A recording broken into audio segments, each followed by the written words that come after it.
Assalamualaikum warahmatullahi wabarakatuh. Perkenalkan, saya Ilmi Solihah dengan NIM 2111046. Di sini saya akan mempresentasikan hasil penelitian saya yang berjudul Pengaruh Penambahan Reclaim Aspal Pavement terhadap nilai CBR tanah berbutir halus. Langsung saja, penelitian ini dilatar belakangi oleh adanya peningkatan volume lalu lintas dan juga kondisi cuaca yang tidak menentu yang menyebabkan penurunan pada kualitas jalan. Penurunan kualitas jalan ini pastinya memerlukan pemeliharaan dan juga perbaikan, terutama pada perkerasan lentur.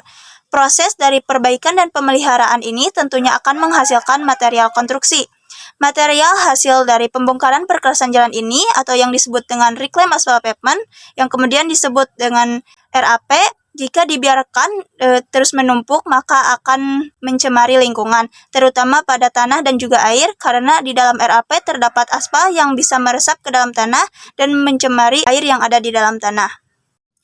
Penggunaan RAP sebagai bahan tambah untuk stabilisasi tanah merupakan salah satu solusi untuk mengurangi material hasil konstruksi dan juga menghemat sumber daya alam, di mana di dalam RAP sendiri terdapat material agregat juga aspal yang merupakan satu sumber daya alam yang tidak dapat diperbaharui.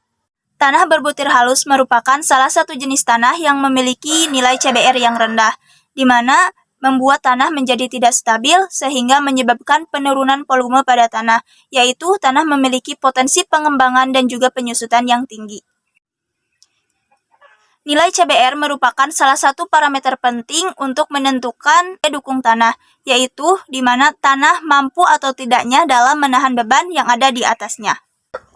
Kemudian, penelitian sebelumnya yang dilakukan oleh Lima dan juga teman-temannya pada tahun 2023 menunjukkan bahwa penggunaan RAP pada tanah sedimen dapat meningkatkan nilai CBR tanah. Kemudian, penelitian yang dilakukan oleh Hasriana dan juga teman-temannya pada tahun 2020 menggunakan RAP pada tanah subgrade dengan campuran pasir meningkatkan nilai CBR tanah hingga 40%. Dan penelitian yang dilakukan oleh Said dan juga teman-temannya pada tahun 2022 menggunakan RAP dengan campuran CKD atau semen kelindas pada tanah dapat meningkatkan nilai CBR tanah. Berdasarkan latar belakang tersebut, maka rumusan masalah pada penelitian ini yaitu bagaimana pengaruh penambahan Reclaim Asphalt Pavement terhadap daya dukung tanah berbutir halus berdasarkan nilai CBR. Kemudian untuk tujuan dari penelitian ini yaitu menganalisis pengaruh penambahan Reclaim Asphalt Pavement terhadap daya dukung tanah berbutir halus berdasarkan nilai CBR. Dengan manfaat yaitu penambahan RAP dapat berkontribusi pada upaya mengurangi pencemaran lingkungan, kemudian untuk meminimalisir potensi penumpukan RAP di sepanjang jalan, RAP sebagai bahan tambah pada penelitian dalam konstruksi terutama untuk stabilisasi tanah. Adapun batasan masalah pada penelitian ini yaitu yang pertama, sampel tanah yang digunakan merupakan tanah berbutir halus. Kemudian penelitian ini akan fokus pada penambahan material Reclaim Asphalt Pavement dalam meningkatkan daya dukung tanah berdasarkan nilai CBR. Kemudian bahan tambah yang digunakan yaitu Reclaim Asphalt Pavement didapatkan dari jalan yang mengalami kerusakan di Jalan Karangpawitan, Kabupaten Garut. Pengujian dilakukan dengan penambahan Reclaim Asphalt Pavement sebesar 0%, 15%, dan juga 20% terhadap tanah berbutir halus.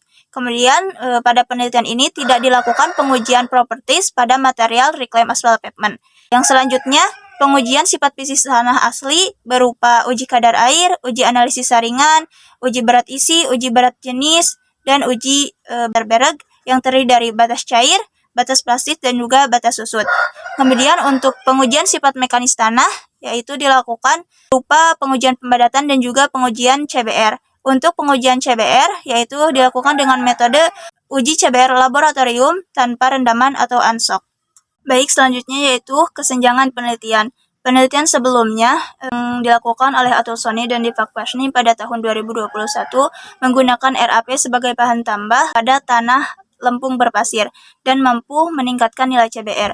Kemudian penelitian yang dilakukan oleh Said menggunakan tambahan Reclaim Asphalt Pavement yang dicampur dengan cekada atau semen kelindas pada tanah dan mampu meningkatkan nilai CBR.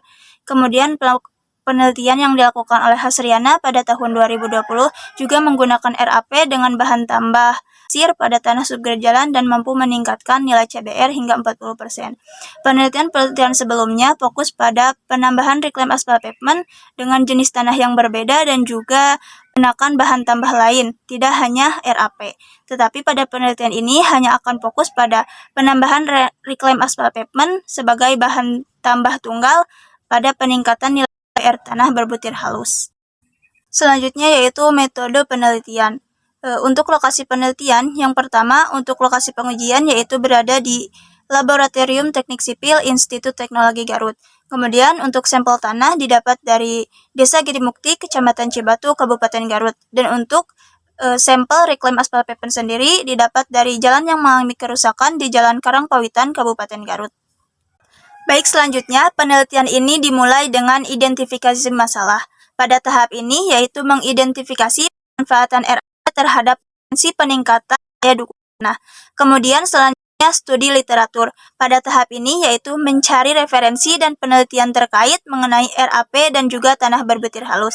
Selanjutnya yaitu persiapan dan penyediaan material berupa tanah dan juga reclaim aspal pavement. Untuk tanah akan dilakukan uji analisis saringan untuk mendapatkan tanah berbutir halus, yaitu berdasarkan sistem klasifikasi USCS dan juga berdasarkan sistem klasifikasi ASTO.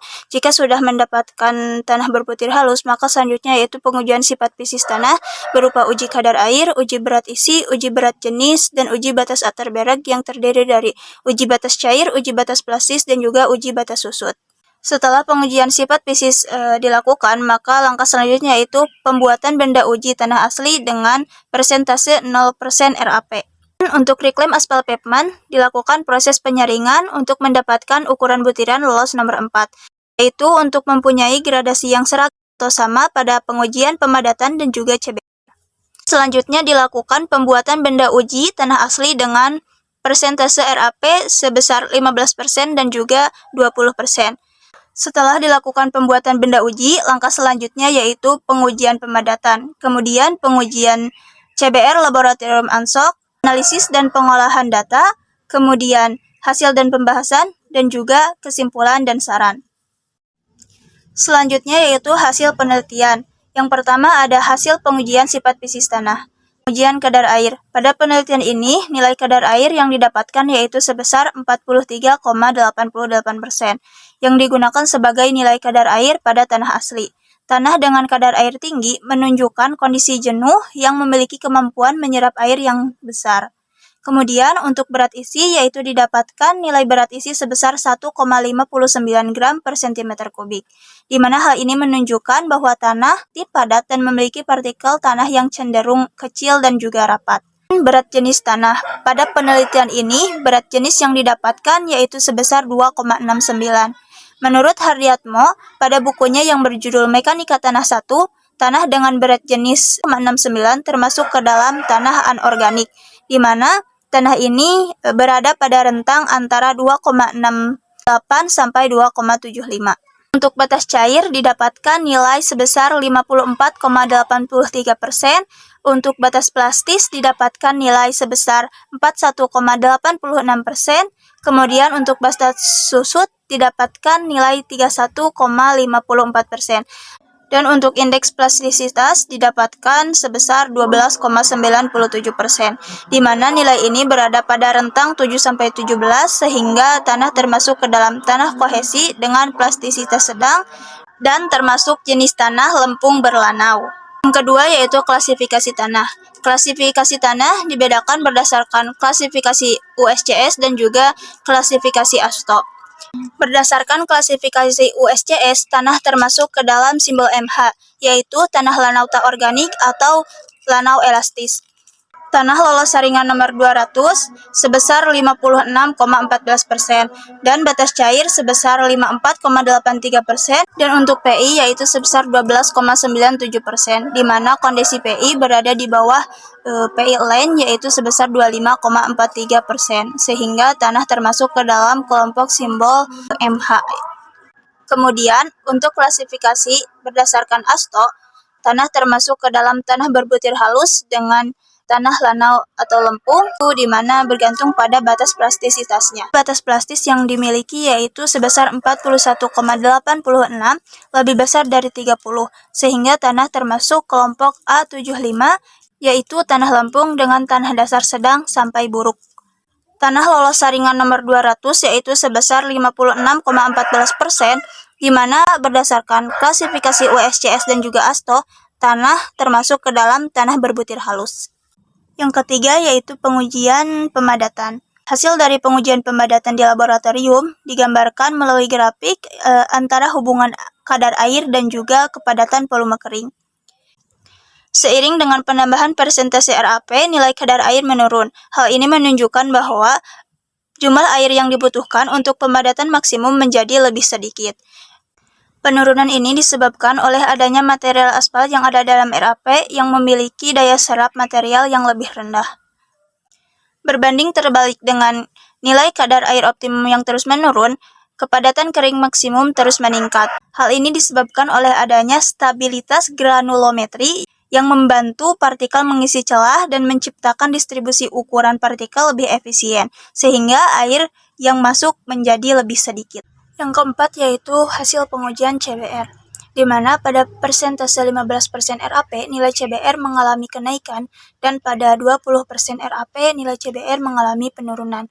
Kenaikan nilai CBR pada 15% RAP terjadi karena adanya material agregat halus yang ada dalam RAP, membentuk struktur yang lebih padat yang dapat mengisi rongga di antara butiran tanah, dan aspal yang masih melekat menjadikan adanya ikatan tambahan yang memperkuat tanah. Kemudian, penurunan nilai CBR pada 20% RAP disebabkan oleh terlalu banyaknya material agregat halus dan kandungan bitumen yang berlebih. Hal ini menyebabkan partikel-partikel tanah menjadi kurang saling mengunci atau interlocking sehingga daya dukungnya menurun. Permukaan butiran menjadi licin dan mengurangi gesekan antar partikel. Dapat disimpulkan bahwa berdasarkan klasifikasi USCS, tanah merupakan tanah dalam kelompok MH atau lanau elastis. Kemudian berdasarkan klasifikasi ASTO, tanah merupakan kelompok A75 atau tanah berlempung. Dari kedua klasifikasi tersebut, tanah termasuk ke dalam tanah berbutir halus. RAP dapat digunakan sebagai bahan stabilisasi tunggal pada tanah berbutir halus tanpa penambahan bahan lain atau material lain. Kemudian 15% RAP menghasilkan peningkatan CBR tertinggi, di mana ini menunjukkan tingkat optimum dalam meningkatkan daya dukung tanah. Kemudian penurunan pada 20% RAP mengurangi kinerja tanah karena menyebabkan struktur campuran menjadi longgar. Penelitian ini menunjukkan bahwa efektivitas RAP sebagai bahan stabilisasi sangat dipengaruhi oleh proporsinya dalam campuran dengan tanah asli. Kemudian, penelitian ini juga mendukung upaya untuk memanfaatkan hasil konstruksi secara berkelanjutan dengan teknik stabilisasi yang lebih sederhana. Sekian dari saya. Wassalamualaikum warahmatullahi wabarakatuh.